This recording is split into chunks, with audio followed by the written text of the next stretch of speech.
Saudara, penyidik Polri resmi melimpahkan tersangka korupsi dan TPPU Don Rito beserta barang bukti kasus dugaan mega korupsi ke Kejaksaan Agung.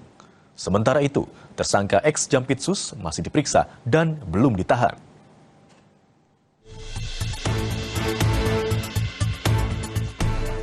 Kasus dugaan mega korupsi yang menyeret dua tersangka, yakni pihak swasta Don Rito dan ex Jampitsus Febri Adriansyah memasuki tahap baru.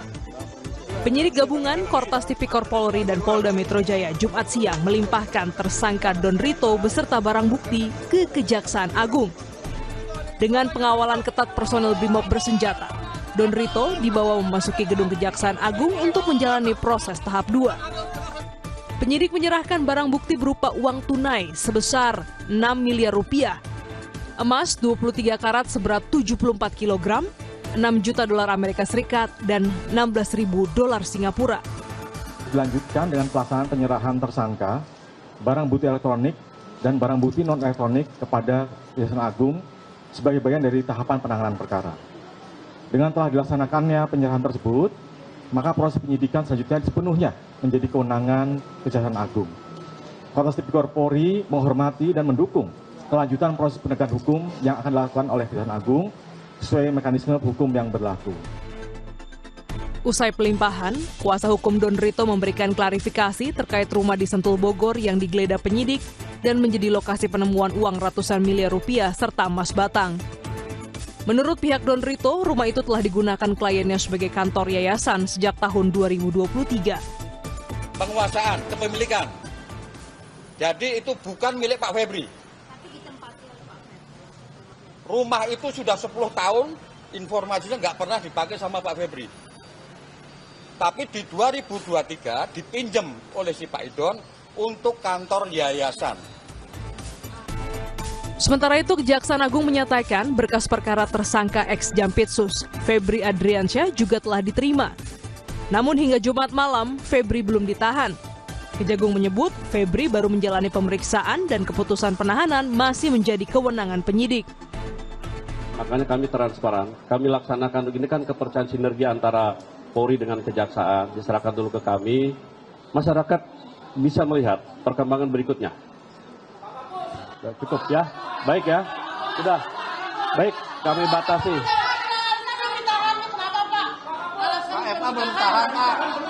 Loh, kan baru dipanggil sekarang, nanti itu kewenangan penyidik. Sudah, ya, ya cukup ya. Cukup deh, yuk. Kuasa hukum Febri Adriansyah, Hotman Paris Hutapea, menyatakan kliennya diperiksa sejak pagi hingga malam hari dan hingga saat ini belum dilakukan penahanan. Hari ini sudah di BAP, tadi dari jam berapa tadi?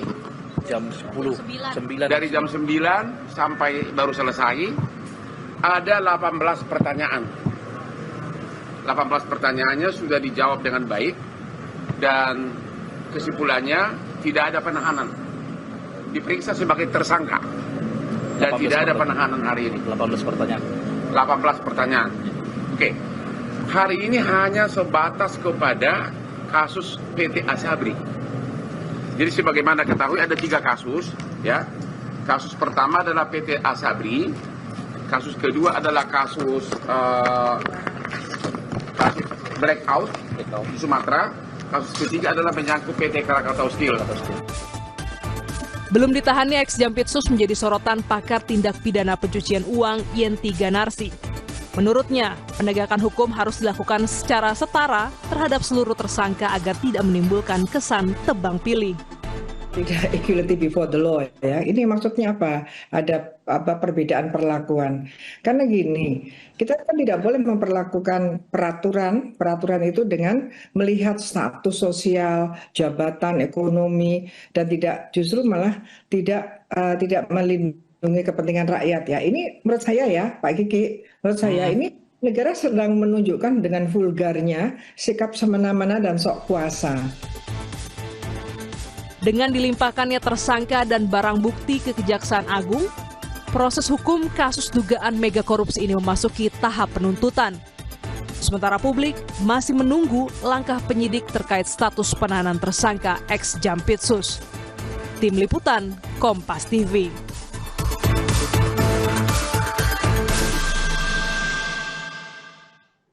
Dan usai jeda, Kompas Siang akan kembali dengan sejumlah informasi, di antaranya stok BBM di SPBU di Medan berangsur normal, antrean kendaraan terpantau tidak panjang.